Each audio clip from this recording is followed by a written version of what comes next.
So, episode 21 of Zeztz sure sucks. I mean, it's great.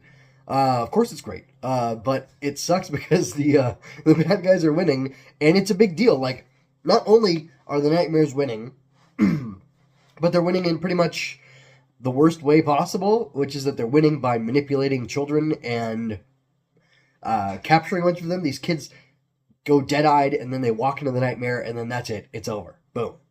I suppose I should back up a little bit and talk more about the content of the episode, but the thing I want to say is that what this episode does really well is it makes a victory for the bad guys happen, and it makes it matter in a very big way. And it's probably, if you were going to give a victory to the Nightmares, it's probably the best way to do it.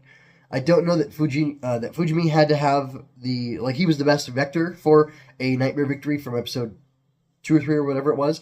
But he's, a decent one, and it sort of helps him tie into the overall story, but not in a way that it matters. But it doesn't matter as much as these kids getting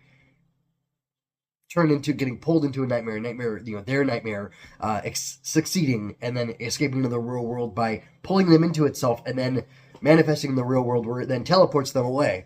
So it's really rough, it's really creepy, it's really harsh, what's going on here, and I like that because it's extra dramatic, and it's important that we keep things as dramatic as possible. So, this episode is really effective at giving us the worst case scenario, as 3 says at the end. It's a code red, that's what he said. Which is funny because they're called code too, right? Anyway.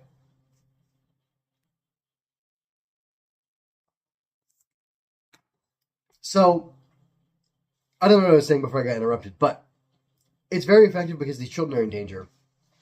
And we get to see and I keep thinking of the phrase, won't someone please think of the children? But that's exactly who's being targeted here. And it's interesting because Code targeted children, you could say, if you want to be uncharitable, which I'm inclined to be uncharitable towards Code because I don't think they really deserve a lot of charity.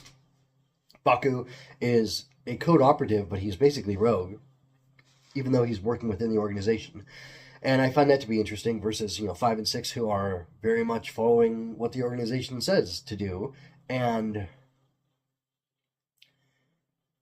it's interesting because it's that concept, that idea is asking bigger questions, and it's making me think there's something thematically larger going on here. I don't really know what it is. Anyways, let me circle back to the children. I think it's really interesting that all of these kids had dealt with some sort of traumatic event. I think it's like flooding, volcano, whatever. There are multiple kids, more than just, is his name Shota or not? Shota, Sota, something like that. Anyway, the girl is Tomoko, the karate girl, who wants to be the fighter. She, she's also encountered some sort of real dangerous thing. And it's funny because it made me think that maybe the fact that all these kids have experienced something traumatic pushed them towards whatever the lady is called, as a psychologist, and maybe she treated them, and maybe she implanted, at that time, the nightmares of the Demon King within them, which is very possible. But then that made me think further back, is it possible that Baku, after being hit by lightning, after his parents died, after whatever happened to him, these different things, did he go to the lady when he was a boy and receive treatment from her? And that's when Code decided to, maybe she was working for Code at the time. So I'm getting into theory territory here. Maybe she was working for Code at the time, and she was identifying targets for them, or children who would be potential assets for them in the future. And that's how he got assigned to it. That's how the others got assigned to it as well, which makes me think, did Kureha have something bad happen to her back in the day as well, when she was a kid, that got her into this cram school that Odaka was overseeing, I guess? If that theory checks out, that's super sinister. If that theory doesn't check out and she's just traumatizing these kids who have had nightmares, who've come to see her, and given them nightmares, that would make a lot of sense. Also, if she, as a psychologist or psychiatrist, whatever it is seeing clients and then injecting nightmares into them because possibly people who have had trauma or difficulties are easier to birth.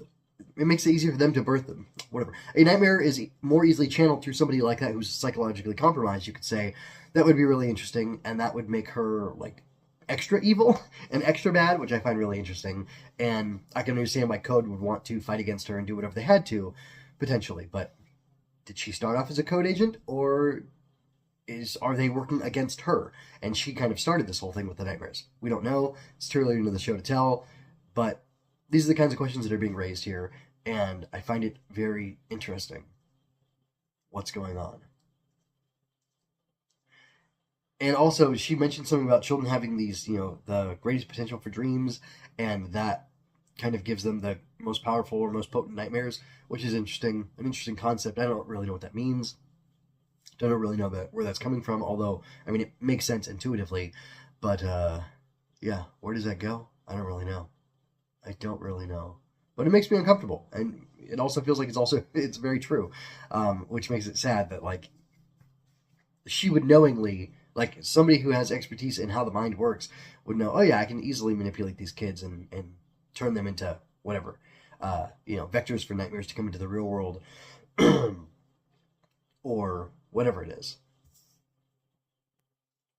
One last thing, and then I'm going to wrap it up because, whatever. I have things I want to say in my bonus material, in my shorts, which you can find on the blog at mjmunoz.com, yes. But anyway, the link will be in the pinned comment for that.